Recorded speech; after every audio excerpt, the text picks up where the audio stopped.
Good evening, I'm Haley Wilkes. And I'm Scott Dennis. Thanks so much for being with us. Our top story tonight, major decisions involving Florida's budget. Governor Rick Scott is approving this year's budget, but he's also vetoing $410 million in projects that he feels do not benefit Florida families. From education to job growth and tourism, the governor is now calling for a special legislative session to make those changes. ABC 7's Kate Flexter joins us live from the Sarasota Chamber of Commerce with a look at his announcement today. Kate. Good evening, guys. Here at the Chamber of Commerce, the focus is on job creation, and that was the major theme of the governor's speech today. Governor Scott may be signing the state's $82 billion budget, but on Friday he announced plans to veto certain key aspects of it. I've been reviewing the budget line by line. This year's legislative session began with tension between Governor Rick Scott and House Speaker Richard Corcoran, as Corcoran looked to cut funding for the economic and tourism development agencies Enterprise Florida and Visit Florida, accusing the agencies of lavish spending.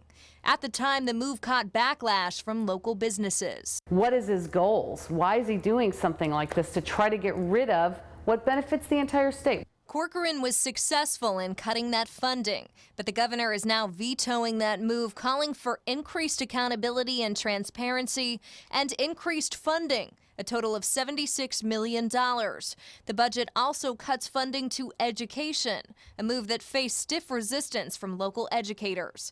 The Manatee County School Board wrote this letter to the governor asking him to veto that aspect of the budget. And Sarasota County School Board Chair Caroline Zucker wrote a similar note. In the end, Governor Scott did veto that part of the budget and is now calling for an increase to $215 million, or $100 per student. I know in my case, I was able to have any success I've had because I was able to get a good education. While this veto is a win, Zucker says there are still several other losses for education. He's just given us money towards our operating, which is not a small thing, but he's also decimated our capital. And the governor's final move to create an $85 million job growth program. I think these things will help us, one, increase more jobs in the state. On top of that, it's also going to continue to focus on improving the education system for all students in our state and all families.